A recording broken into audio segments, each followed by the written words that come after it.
Hello students, in this video we'll write an Verilog code for D flip-flop and verify the test bench program for the same. So click on ECE Digital, right click, open in terminal. First command is CSH source space /home/cad/cshrc. If you enter, we can open an editor window by giving vi as a command, dff d flip-flop .v. File name I am giving it as dff. Enter. So this is a code written for Verilog D flip-flop. Verilog code. The first part is a Verilog code. The second part is a test bench program.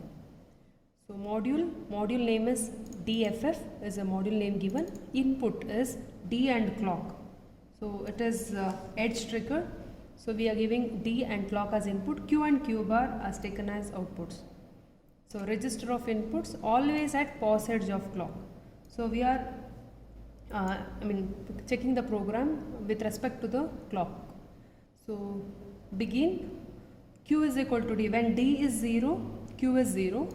And the next line will tell you QB is Q bar is not of D, which signifies that when D is 1, it will be 1.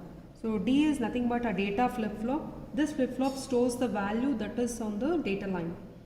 So commonly used in counters and shift registers. So for the same Verilog code, we have written a test bench in the second part. Module test bench name is dff test. You need to remember this in order to verify the output truth tables. So register of inputs, wire of outputs. TFF is the same module name given here, and we have given input output instances. So we need to give clock here. So initially we start the clock with 1 bit 0, and always after 5 nanosecond delay, clock is equal to not of clock. So that means after every clock it will become 0, 1, 0, 1. So in order to get that format, we are giving this instruction, that is #5 clock is equal to not of clock. Yeah, then we are forcing values for D. So initially we give the value of D to be 0. Then after 10 nanoseconds, we are giving it as 0, 1, 1 and 0. So now we need to check how the D flip-flop behaves. So let's see, check out the output. Escape :WQ.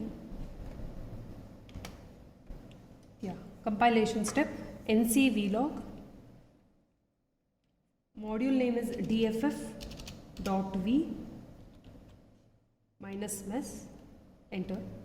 So since there are no errors, we can go for the elaboration step. NC elab. Module test bench name dff test. We need to give dff test -mess. Enter. NC sim -GUI. Module test bench name, again it is dff test. Never give .v for the last two commands. So we need to verify the truth table. So since it is a data flip-flop, okay, it always retains the value of input. So select all the objects, send it to the waveform window, run. At every here in order to check the outputs, go to time. First we need to change the timings here. First you need to pause, make it 0 nanoseconds, 0 nanoseconds, and 200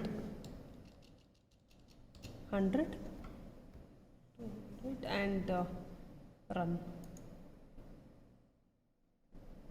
So we'll try it again, just pause it. 0,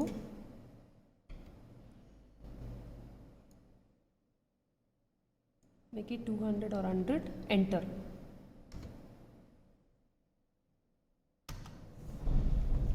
So double click, you can get the timeline. those other things. So yeah, we can see here we had given one instruction, that is the clock at every 5 seconds clock is equal to naught of clock. So this is where we can see at every 5 seconds, so it is naught of clock. So it is inverting at every 5 seconds. So this is how we arrived at clock signal. So we need to verify the truth table. When clock is 1, D is 0, Q is 0, Q bar is 1. So D is following the output Q is same as D. So when clock is 1 and D is 1, you can also verify that Q is 1. Thank you.